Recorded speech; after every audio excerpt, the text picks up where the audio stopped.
네, 안녕하세요. 여러분, 양송이 쌤입니다. 자, 오늘은 메조 틴트 기법의 일러스트를 한번 그려보도록 할 건데요. 메조 틴트라는 것은 판화 기법의 하나입니다. 좀 쉽게 말하면 작은 점들 질감이 있는 그레인 질감의 일러스트를 그려보도록 할 겁니다.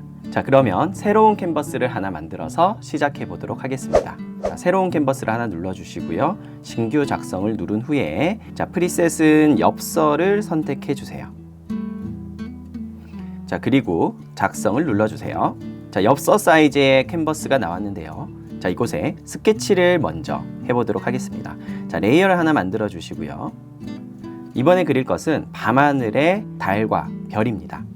연필 브러쉬를 선택해주고, 자, 가운데에 동그란 달을 하나 그려주고요. 달 주변으로 이런 구름들을 그려주도록 하겠습니다. 자, 달 밑에 있는 산들도 그려보도록 할게요. 구름들을 조금 더 그려서 네, 완성했습니다. 자, 이렇게 좀 간단한 달 모양을 한번 스케치해 봤는데요. 이 스케치를 바탕으로 해서 일러스트 그리기를 시작할 건데요. 일러스트를 그리는 방식은 이전 시간에 배웠던 테두리가 없는 일러스트, 무태 일러스트 그리는 방식과 동일합니다. 자, 그러면 먼저 첫 번째는 이 바탕 전체를 칠해 주도록 하겠습니다. 어두운 푸른색 부분을 선택하고 그리고 이렇게 선택을 해줍니다.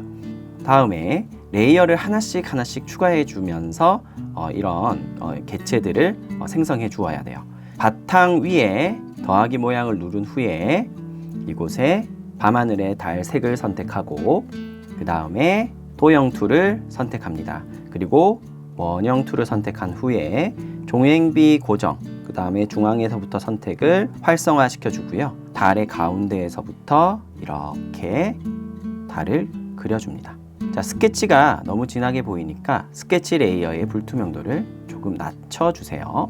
다음에 달 위쪽으로 겹쳐지는 구름을 그리기 위해서 레이어 하나를 더 만들고요. 하얀 색상을 이용해서 이번에는 펜 브러쉬를 이용해서요.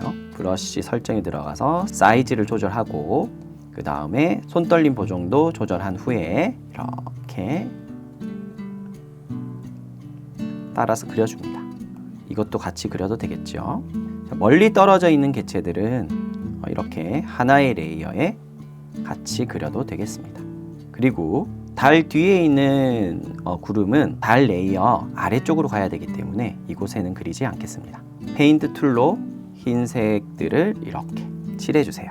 달 아래쪽에 새로운 레이어를 하나 더 만들어주고요. 흰색 구름을 더 이렇게 그려줍니다. 자, 그리고 페인트 툴을 부어서 구름을 완성해 줍니다. 자, 아래쪽에 있는 산들도 표현해 보도록 할 건데요. 구름 위쪽에 새로운 레이어를 하나 더 만들고 푸른색이 들어간 진한 청록색을 선택한 후에 펜틀로 이렇게 그려줍니다. 그리고 페인트 툴로 칠해줍니다. 자, 그 아래쪽에 또 레이어를 하나 더 선택하고요. 자, 이곳에는 조금 더 어두우면서 푸른 색깔이 도는 색상으로 자, 페인트 툴을 칠해서 완성해 줍니다. 마지막 뒤에 있는 산들은 레이어를 하나 더 추가한 후에 푸른색 아주 진한 그림자 형태로 보이게끔 이런 식으로 수정해 줍니다. 그림을 그리면서 스케치와는 조금 변형해서 이렇게 그려도 되겠습니다. 자, 그러면 스케치 레이어의 눈을 한번 감아 보도록 할게요. 자, 이것만으로도 무태 일러스트가 완성되어 있는 것처럼 보이는데요.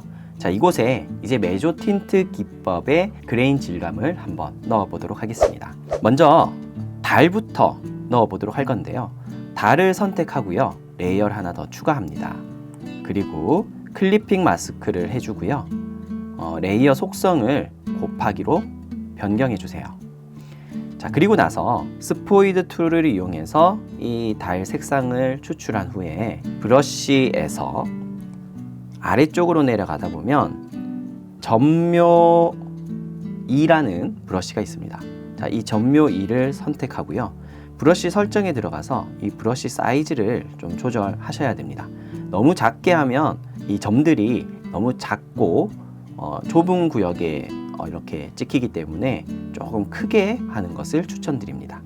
자, 그리고 나서 이런 식으로 모래를 뿌리듯이 뿌리는 건데요. 브러쉬가 좀 작은 듯해서 조금 더 키워보도록 하겠습니다. 자, 이렇게 해서 점들을 이용해서 그림자를 만든다 라고 생각하면 되겠습니다. 자, 전체적으로 이런 식으로 점들이 흩뿌려지게 만든 후에 좀 더 진하게 그림자를 표현하는 부분에는 더 많이 뿌려주면 되겠습니다. 자, 이렇게 표현을 했는데요. 좀 지우고 싶은 부분이 있다면 지우개를 쓰는 것이 아니라 여기에 있는 투명 색상을 선택해서 이렇게 똑같은 점묘 브러쉬를 이용해서 이렇게 투명 점들로 깎아주면 되겠습니다. 자, 색상을 조금 다르게 해서 색을 추가해 주어도 좋습니다.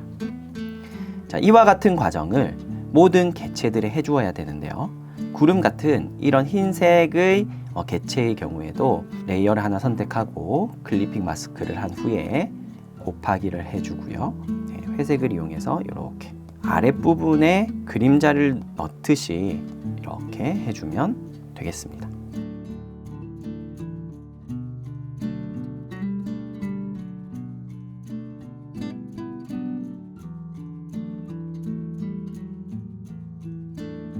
자, 이렇게 개체에도 이런 그레인 질감들을 넣었고요.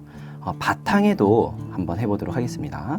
자, 바탕에 새로운 레이어를 만들어서 다음에 곱하기를 한 후에요. 브러쉬를 최대한 크게 해서 자, 이렇게 해서 바탕에도 질감을 넣었습니다. 자, 마지막으로 레이어를 제일 위쪽에 하나를 추가해서요. 별을 한번 그려보도록 하겠습니다. 하얀색을 선택하고 브러쉬에서 펜 툴을 선택합니다. 그리고 부분 작은 점들을 찍어주세요.